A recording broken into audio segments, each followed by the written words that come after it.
the finale of the Schumann Concerto. Is there anything more exciting? Is there anything more exhilarating? It's hemiola, it's 3/4, it's 6/8, it's 3/2, it's every possible pulse meter in play, constantly in levitation rhythmically, for instance in the chorale.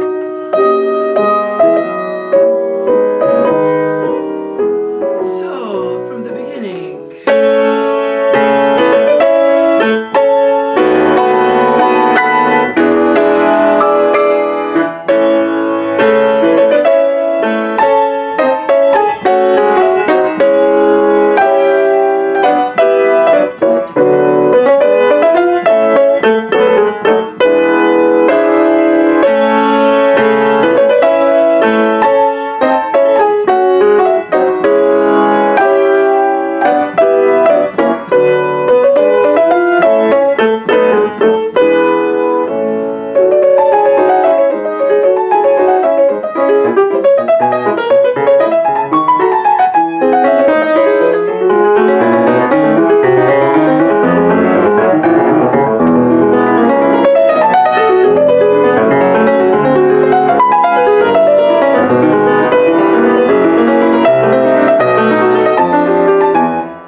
Group of non-stop driven eighth notes is a way of suggesting Schumann's energy, drive, positive feeling, forward going. It's an unadulterated excitement. And I find that to be so exciting for having played it as a pianist, as well as for having conducted it, that on both sides on the same coin, rhythmically, this is the pinnacle of excitement. Of course, the 1 bar a beat, 3/4, is traditional for this notation of the time of the 19th century. 1, 2, 3, 4. Of course, it's 1, 2, 3, 1, 2, 3, 1, 2, 3 in each beat, but then by 4 bars of 3/4, 1, 2, 3, 2, 2, 3, 3, 2, 3, 4, 2, 3, 1. You have these groupments of 4 bars, which is very classical paradoxically, but in the group of 3 beats, you have therefore the inside subdivision of 6/8 or 3/4, 1, 2, 3, 1, or 1, 2, 1. 2 dotted quarters or 3 quarters, 1, 2, or 1, 2, 2. So how do you make the difference in the articulation, in the subtlety of the sub-phrasing? You can give a pulse, impulse, not an accent, perhaps a tenuto on the 3rd beat. Ta ta ta, do re mi, c'est do re mi. Or if you do the impulse on the C or the B, then you do the 6/8, and if you do on the C sharp or the do dièse, ta ti ta ti ta ta. And the dotted rhythm has something intense about it because it overstates the beat of the dotted of the quarter, which is the downbeat. Then it doesn't stay fully the 2nd beat, and then it expels the excitement of the 8th notes towards the next downbeat. If he had written, it would have been more on the beats, obviously. But, and of course, the temptation for the pianist is to overstay on the dotted rhythms intense tension and then release by stressing the 3/8 notes, and they become almost 16th notes. Of course, the sound with the perfect imitation on the piano of the natural horn sounds, which was, of course, even more than now synonymous of hunt. But of course, people hunt less today. And on the other hand, the French horns have valves, and so they play every chromatic tone, but not natural horn. And so the sound of it sounds like a call, a departure, a way of saying, let's go.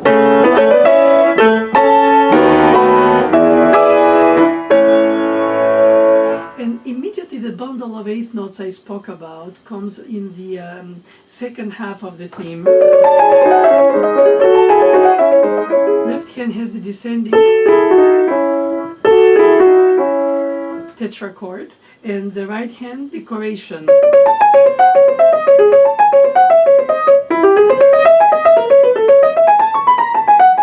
It's almost like as if it's a handwriting with the patterns that are sort of erratic, going up and down and up. You have the fifth down, the triton up, the third down, the third up, the fourth down. Of course, all that goes so fast, it is mesmerizing. But you can subdivide the articulation and make an importance of the leading tone resolve into C sharp. So you start on the subdominant and you do the tonic. This is a plagal cadence. 4-1.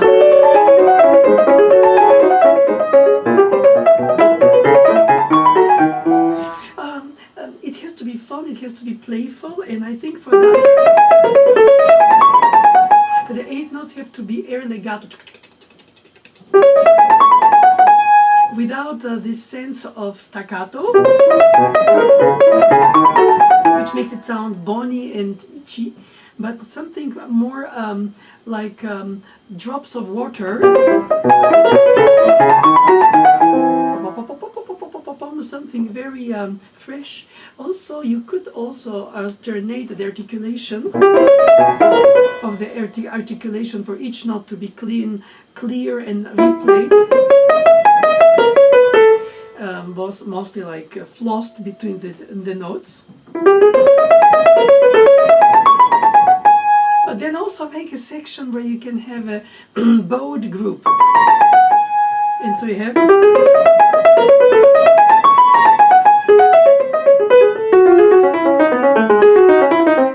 so you don't have to play everything detached, or air legato as I like to call it. But you can do it half and half.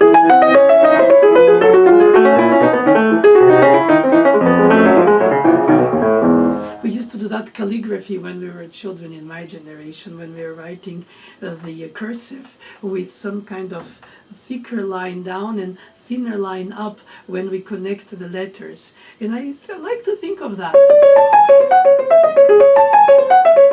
Or bowing in the violin. So it's tempting to play the slurred on the downbeat and the lighter air legato on the third beat.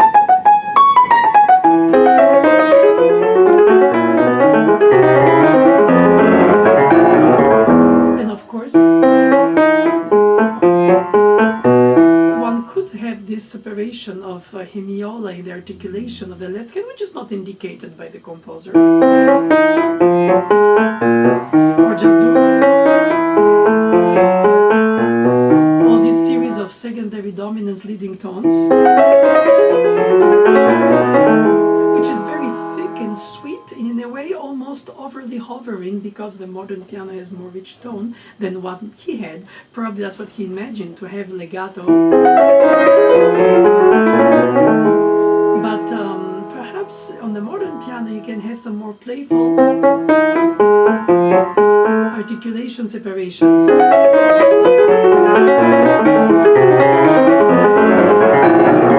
I find that more in the mood of this joyful, rejoicing jubilation.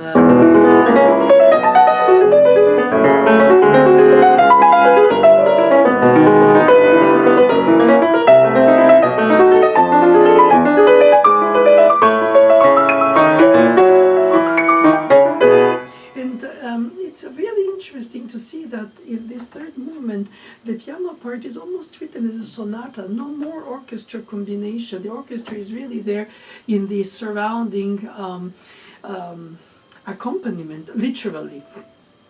And the piano plays the hemiolas, the bass note with the grace notes, so the three hands. And there are pages in the right hand.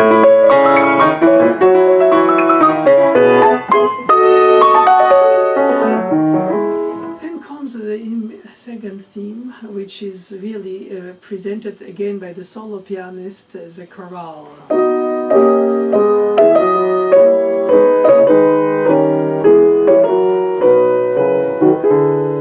And it's so important to count the downbeats of the 3/4 bars bar a beat. 1, 2, 3, 4. 1, 2, 3, 4. 1, 2, 3, 4. 1, 2, 3, 4. 1, 2, 3, 4. 1, 2, 3, 4. And if you don't do that, and you surrender to the partimentation, you would have 1, 2, 3, 1, 2, 3, 1, 2, 3, 1, 2, 3, 1, 2, 3, 1, 2, 3, 1, 2, 3, 1, 2. Instead, 1, 2, 3, 1, 2, 3, 1, 2, 3. What it means is that instead of having downbeats every half note, in the constant hemiola, you have the 3/4, and therefore you have a downbeat every 2 bars, which gives you a bridging in an impulse of rhythmic projection. That is an amazing drive in that concerto. So instead of doing 1, 2, 3, 1, you do 1, 2, 1, 2, 1, 2. So the left hand bass note plays the downbeat and the count of the downbeat only every 2 bars. 1, 2, 1, 2, 1, 2, 1, 2. When you have 2, you don't have a downbeat. 2, 1, 2, 1. In the legato version, 1, 2 is when you don't play. All the notes are slurred. 2, 1, 2, 1, 2. So this is the rhythmic pattern, but then you have to organize the phrasing with its direction of the line. 1, 2, 3, 4, 5, 6, 7, 8, 1. So you stretch your phrase on that longer direction of group, not just subdividing or chopping by beats or chopping by hemiola beats or chopping by bar beats. It's 2 bar a beat, in fact, in terms of the phrasing pulse. So 1, 2, then 2, 2, then 3, 2, then 4, 2, 1. I don't know if you follow me, but I'm sure you do.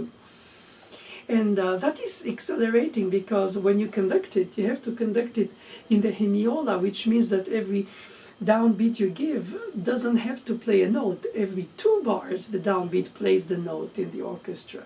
So you have this leap in between the bars, which gives that sense of incredible energy, first of all, when it's few notes, and more so, of course, when you have the big bundle. 2, 1, 2, 1. And if not, you do 1, 2, 3, 1, 2, 1. It is something that is fascinating. I mean, it's a trip through life with this work that refreshingly brings you always a good challenge, no matter how much you have experimented it. Let less when you teach it to a new student for whom this is the first time.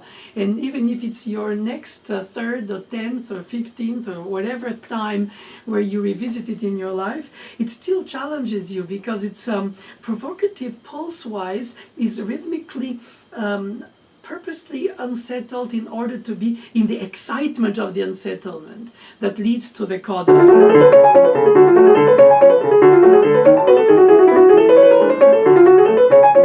Because all of this by Schumann's writing is elegant, elegant, elegant, always driving up, always impulsing up. Everything is about rising. Nothing is heavy, nothing is settled, nothing is defined. Everything is constantly on the impulse, of course in the rhythmic pattern of the fact, but as well as harmonically and melodically. And when you have all these long bundles, 2, 1, 2, which which of course some people conduct unfortunately by the half note, 1, 2, 3, 1, 2, which on the short term is practical because it's easier to have more downbeats more often for the orchestra and the pianist, but then musically it ends up by chopping it. And what he wrote is to overlap the two bars in order to create a sense of jumping further. 1, 2, or 1, 2, 3, 4, but not 1, 2, 3, 1, 2. Of course, I'm devil's advocate because now I purposely put some impulses on every half note to prove you that this is wrong. But even if I try to be honest about the earnest, right, about the idea, is that in fact you shouldn't even feel a bar line, a downbeat, not even every 2 bars, not even every 4, 8, or 12. You should feel constantly in like galloping, constantly in rebouncing.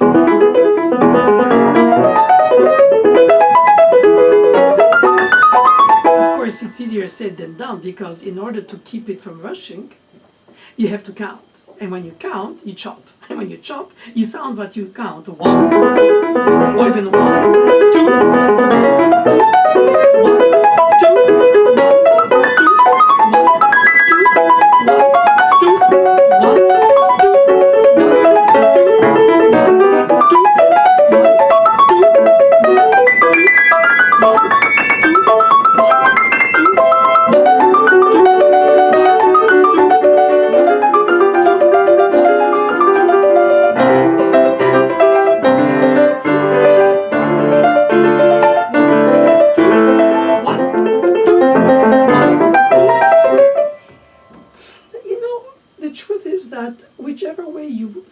you count it, you play it, you practice it, you teach it, you think it, you dream it, you sing it, you organize it in your mind even.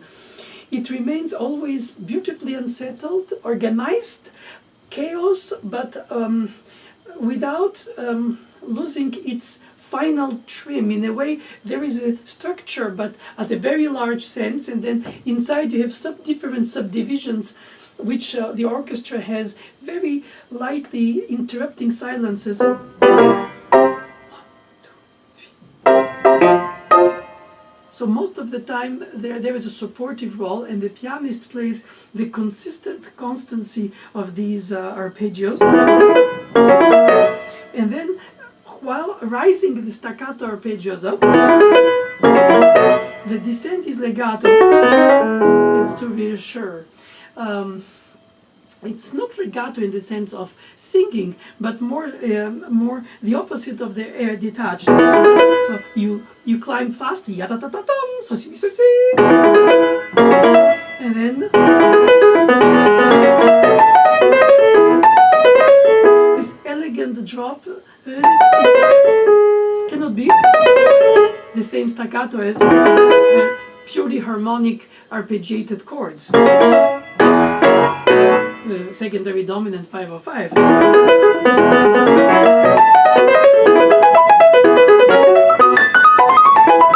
course, it slows you down, and you fish like you wish you could do it. A tiny bit of rubato, chut chut, as the Russians say, which you do in Chopin. Perhaps one shouldn't do as much. A little.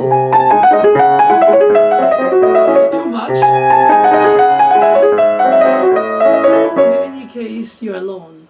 Here you're with an orchestra, and the orchestra has to match you. They have to count rests and enter at the in fact, not even a downbeat. They enter in the second beat, 2, 3, 1, 2.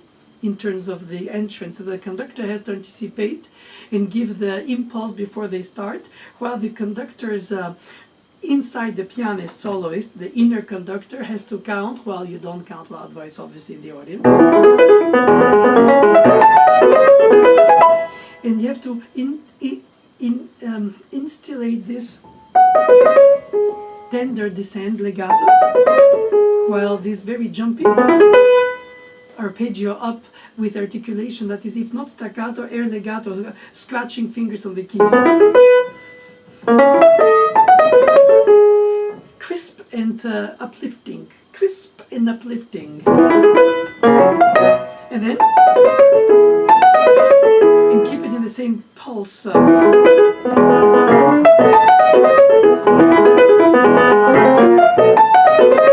It's too much taking time.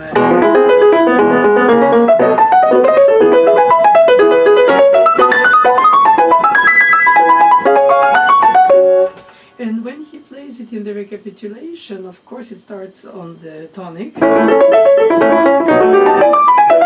because we're back in A major.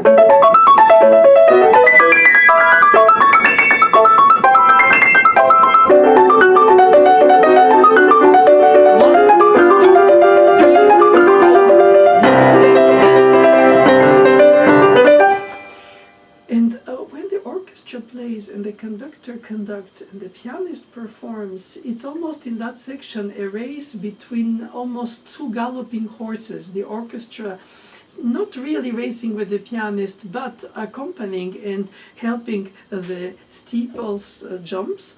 And the pianist being the galloping horse that tries to go through all the obstacles and continuously and victoriously running through. So it gives this elegant heroism to this finale in terms of the drive and the pace. Literally, 1, 2, 1, 2, 1, 2,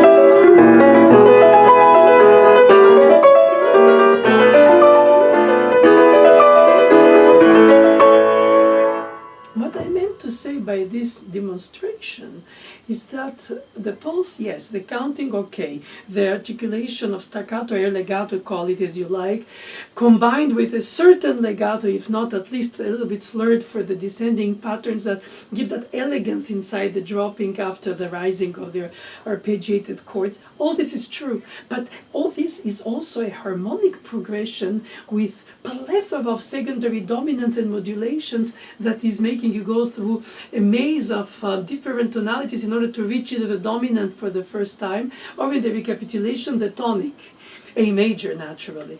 And I think that most of the teaching pattern for memorization for a student is to learn to play the harmonic progression outside of the written pattern for the pianism, and follow and therefore anticipate the flow of events.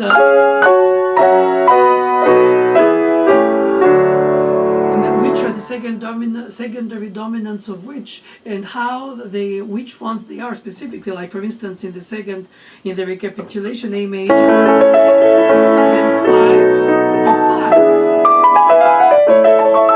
then 5 of 2, B minor, and then 5 of 4, D major, the subdominant. So you follow 5 of 1, 5 of 2, 5 of 4. So this is very important because the keyboard harmony compartment of the knowledge of the piece is really your guiding pilot, your GPS, your plan, your knowledge of where you are in this maze compared to the first time, compared to the second time, where you're leading from where you're starting, and that means ending to the dominant for the first time, and then after the short development being on the tonic, because that's the point of the tonal system and that's the point of the formal sonata form. So in the development you have a little bit of F major, then G minor, then B flat major,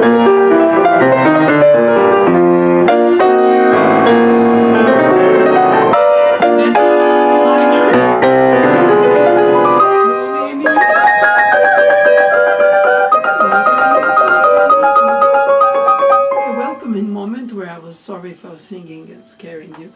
The different clarinet, oboe, express the melodic line, and the piano. For once, the soloist in the last movement starts accompanying, and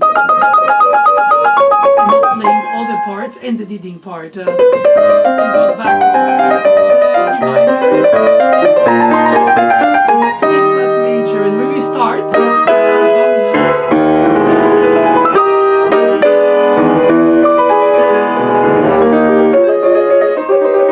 A flat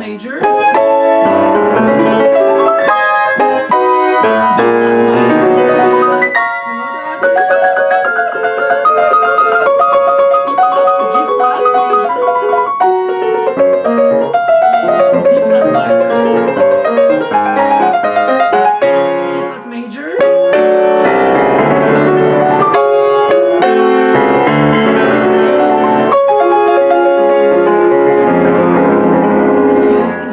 The D flat major to become also A major for the return to the tonic tonality, with the D flat as a common tone, as well as in harmonic is paired D flat C sharp is bifocal modulation.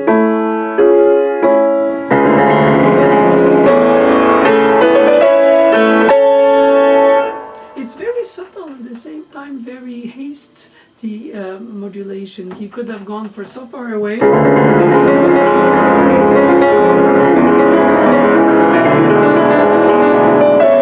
And bring us after a big bridge of good modulation with announcement of our modulation. Oh, we're going now back to the tonality in 4 beats or 4 bars, 4-bar beat. No, it's surprising because you think it's a different major. But modernity is also very, of course, audacity of the time escapes us today because we're outside of that time frame in which it was composed. But today everything is atonal, posttonal, minotonal, organotonal, who knows what tonal, no tonal mostly. But the point is that this kind of audacity of using a long-term situation where you have a sequence of events with all the secondary dominant sequences, and all of a sudden, because you find yourself almost somewhere drifted away in these long modulations, you're back in A major in a single chord.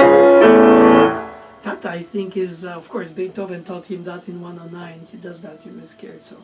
But anyway, the point of the story is not to divert too much my thoughts, is to stay on the Schumann Concerto. And the finale ends with the incredible coda, which is obviously a fact, since coda is the ending.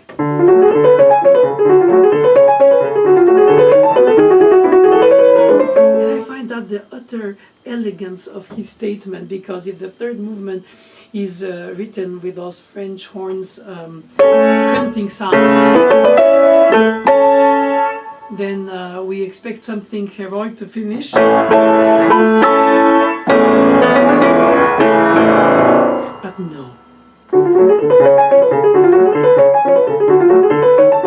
It's mesmerizing ballroom waltz, and it spins and turns around itself.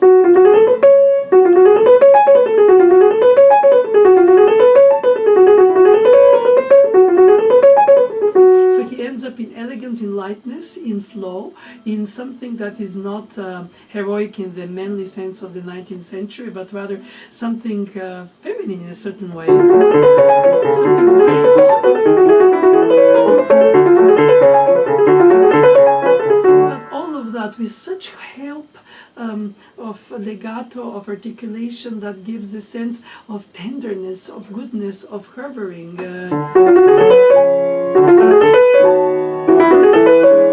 Arriving on the downbeat is the appoggiatura.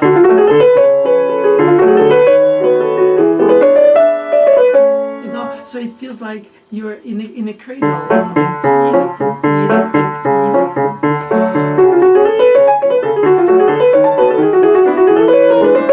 Even in that fast group of 8th notes, notes in the coda, which is meant to flow till the end. He adds grace notes, which could be really what it is, a mordent.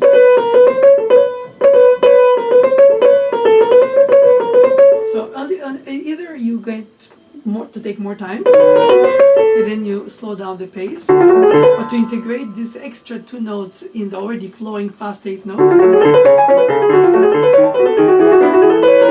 You play them together, then they're heavy, and they sound dissonant, which is the point of the ornament. The appoggiatura, the real note is B and not C sharp. So you hold the B that resonates through, and the C sharp is just tiny milligram of a grace note.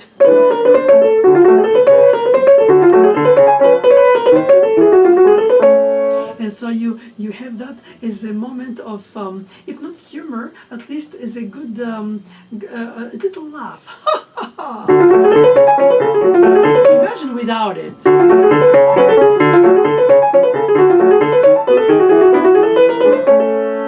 Okay, naked, or I mean, obviously we can always wonder, what if he didn't, what if he did more, what if he did everywhere?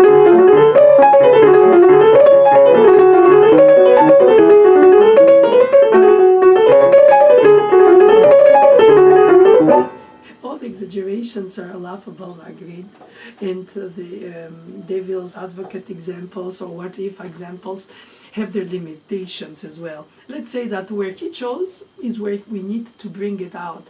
Slightly before the beat, perhaps on the beat, not to slow down the whole pace.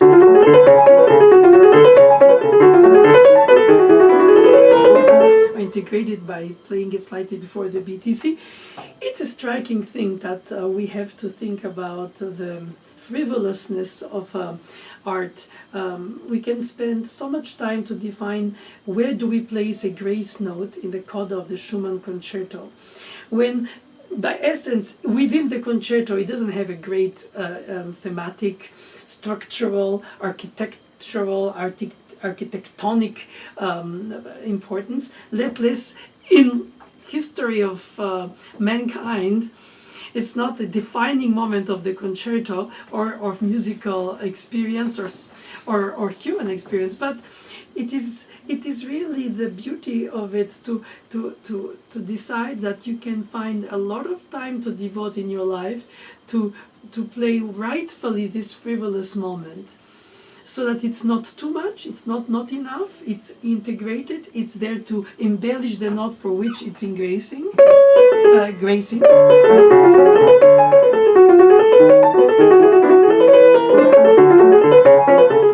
And it's worth the time to spend to this detail of the details, which by itself won't be noticed, but if it's not correctly placed, it will sound like a sore thumb, it will stick out, it will be like, I don't know what to do with it, like a button on the face.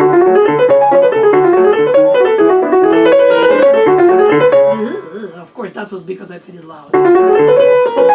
But even played soft, it has to be played in a way that it integrates the flow.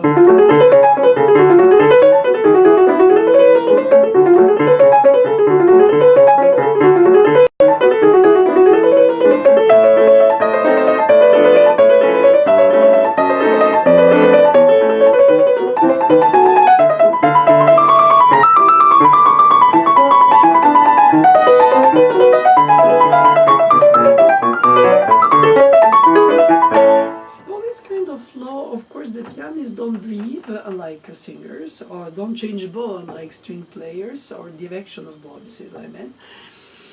They don't have to breathe like oboists or clarinetists or any horn player or any wind player, obviously, because they all play on exhaling.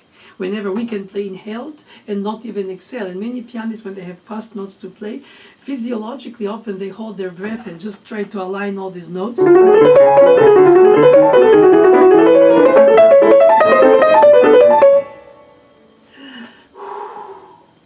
And I like to teach them sometimes to take also the intake of breath as well as the exhaling, so that while they play, they constantly regate their brain with blood, because if not, they will almost become dizzy. So much they are attentive on the details and they stop breathing. But that is a physiological breathing. I speak now about the musical breathing, where you have to have phrasings that start on the second eighth note of 6, or the third, or the fourth. So it starts from the first to end to the next first. Then from the second, 2, 3, 4, 5, 6, 1. 2, 3, 4, 5, 6, 1.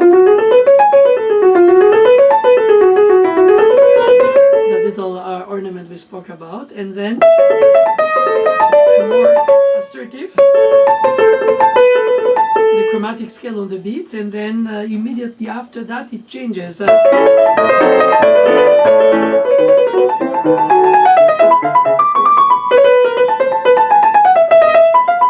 downbeat is a little more heavy than the third beat. And then 1, 2, 3, 1, 2, 3, 1, 2, 3. It starts on the second eighth note. 2, 3, 4, 5, 6, 1, 2, 3, 4, 5, 6, 1, 2, 3, 4, 5, 6, 1, 2, 3, 4, 5, 6, 1.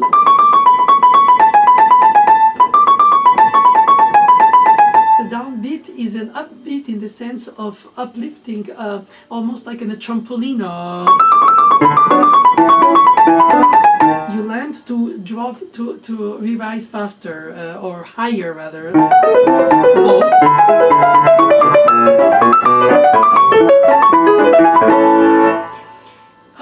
And then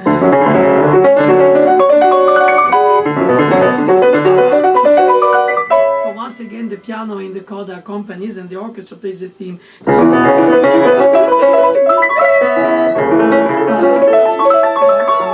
Harmonically you did the circle of fifths. Purely a la Bach, if I may say so. Not even with inversions. And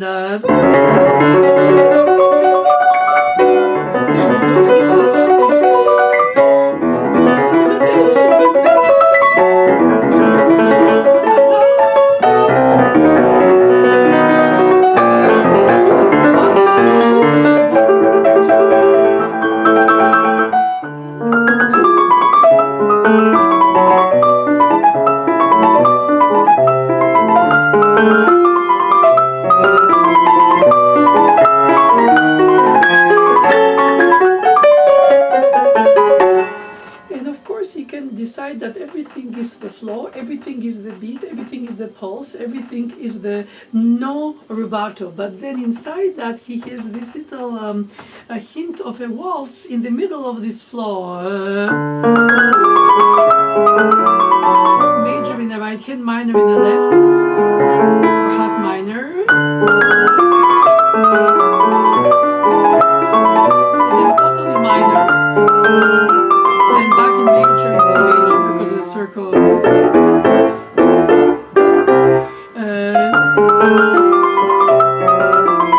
So you can take it isolated and really then express it to its fullest, but then you have to take more time.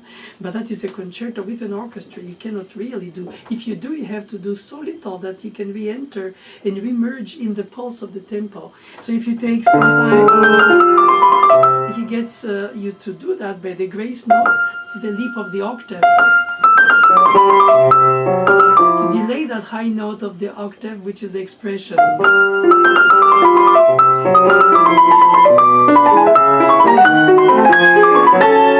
Going to the deceptive cadence of the 6th degree, you can start right away back to the tempo if you lost it. So you have strategically to count how much you're going to lose of the tempo in order to know exactly where you're going to regain and remerge in the pulse. So the orchestra reads that, the conductor reads your playing in the terms of hearing how you organize these very subtle innuendos of fluctuation of tempi. It cannot be constantly metronomic nor constantly zigzagging, because then musically it's without integrity and the structure, of course, of the architecture of the piece.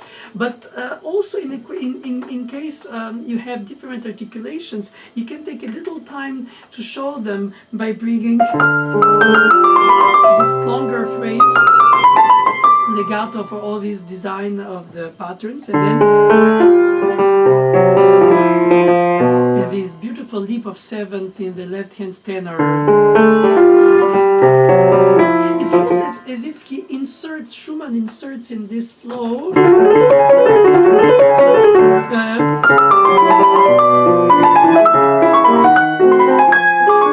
sophisticated waltz a la Chopin.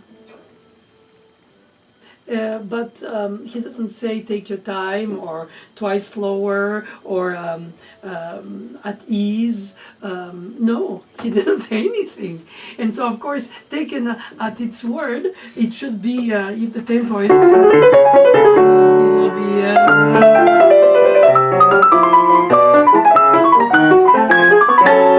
And that is not wrong to be constantly rhythmic. The problem is how to maintain the pulse, the rhythm, and still instillate the subtleties of the things that happen. It's like watching a beautiful landscape from a bullet train window, and because the landscapes change fast, if you blink an eye, you missed something.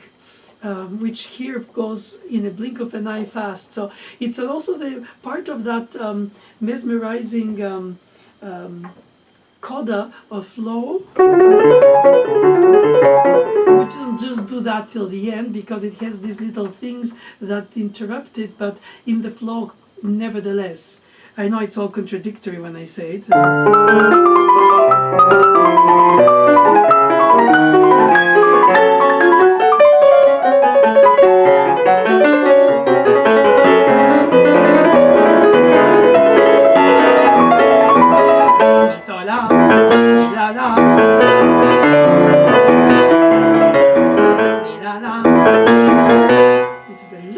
Dialogue with the orchestra towards the very end, which is rare because most of the time it was a solo piano sonata.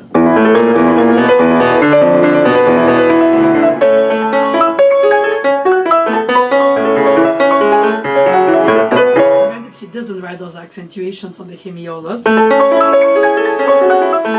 This is the more naturally blunt statement of the connected, unaccented of 3 beats instead of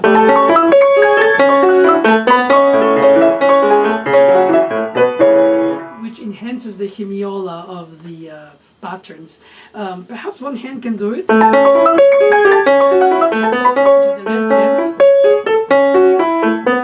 and the right hand, the dropping of beat octaves being just like drops.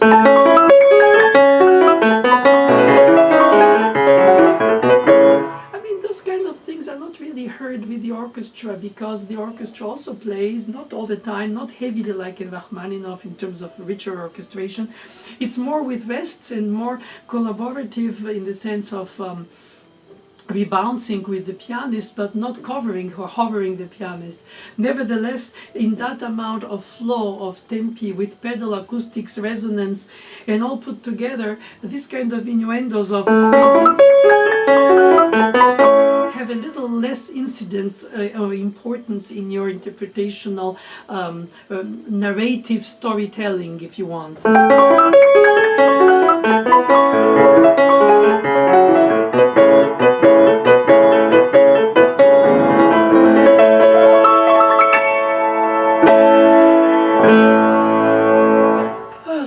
I haven't practiced it, but I always enjoy revisiting it, and I wanted to share with you the excitement of it. And I think that that is what it is. It is a renewed experience, every time challenging even the experienced performer who has gone through it. Because it's not a guarantee, because you've gone through it, that it will go through the same way. It always differently revealing itself to you in a way, re-challenging you at different dimensions of the elements. Is it the articulation? Is it the harmonization patterns? Is it the phrasing, the way you will propulse your hemiola enhancement? How are you going to integrate your grace notes? How are you going to keep the pulse so that the conductor follows you and the orchestra with you, as well as at the same time implementing all these innuendos that are in the music, that are not just only series of notes by groups of bars, but all of that together is not amazing. I think it's the most exciting thing to try to reach And as soon as you've reached it, it vanishes, it ephemerally disappears, and you have to rebuild it from scratch. It's an exciting and at the same time exhilarating situation where you find yourself to have precision in the articulation, to play the right notes, to have a right wrist freedom, as well as precision of fingers, as well as elbows not too heavy, especially when you have to go through very long bundles of eighth notes that go very fast. And count so independently from your playing so that you don't rush in your counting your fingers, even if you think I counted, but in fact I followed my fingers, therefore I rushed, which is what the conductors will tell you. But when you play, you have to be your own conductor. You cannot relate on a conductor who is there for the orchestra more than for you. I mean, he's also there for you and to hyphenate the orchestra and you, but nevertheless, it's your counting inside that has to be pulsing independently of the articulation of the hemiolas or the legatos and air legatos. I'm very driven by this piece, as probably it sounds in the debit of the speed of my words, because I think that in a way you cannot speak slowly about it, since the whole piece is bubbling of excitement, bubbling of energy. And I think that to speak about it, it's also to be driven. And of course, to practice it is to be patient, articulated, organized, counting independently, using the metronome, and then finally playing with two pianos until you make sure that you can keep your track while you visit all the elements of the beautiful landscapes around. Thank you very much.